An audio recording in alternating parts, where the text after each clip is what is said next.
John Bollinger 是美国最著名的证券分析师之一，他发明的布林线至今仍在各大分析软件当中使用。他今天为我们带来什么样的投资理念呢？我们一起来听一下吧。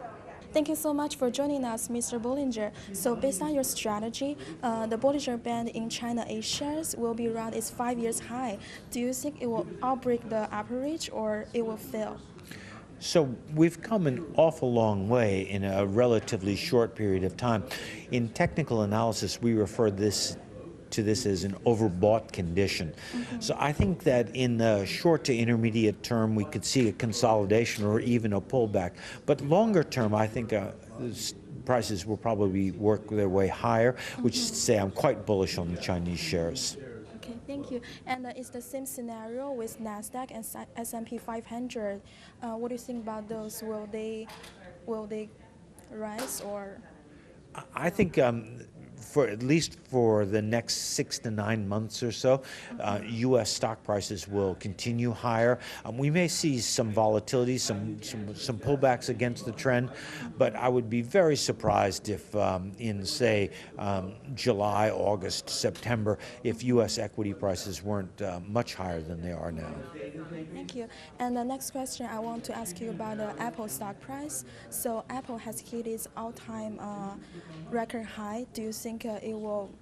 And the Bollinger Band, Apple stock price hit the Bollinger Band, then it went down. Do you think it will come back again, or is it the perfect setup to sell Apple? I don't think Apple's done yet.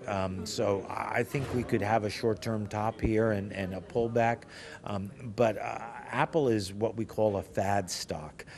It's a stock in which many, many people are interested in. I think there's a tremendous amount of demand for it.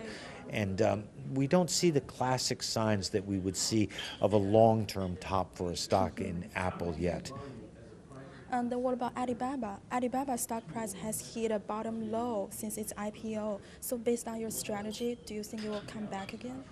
The problem with stocks that have just come out of an IPO is two things.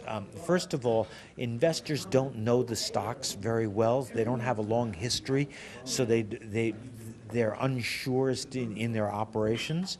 And second of all, IPOs tend to be priced relatively high compared to the value of the stock, so it's very typical for stocks to pull back after an IPO, which is, I think, what's happened with Alibaba. What we want to see now is some price development, get investors more comfortable with the stock, and then see if we can move prices higher. Okay. Do you think there will be more selling after Alibaba's lockup period ends on, I think, March 18th? The problem with that sort of view is that so many people know about this. Everybody's looking for it to happen. For example, Google, which went through a similar IPO cycle, everybody thought that when Google's lockout period ended, there would be a tremendous amount of selling. It just didn't happen. I don't think it will happen in Alibaba either. Okay. Well, thank you. Thank you so much for being with us. Oh, my pleasure entirely.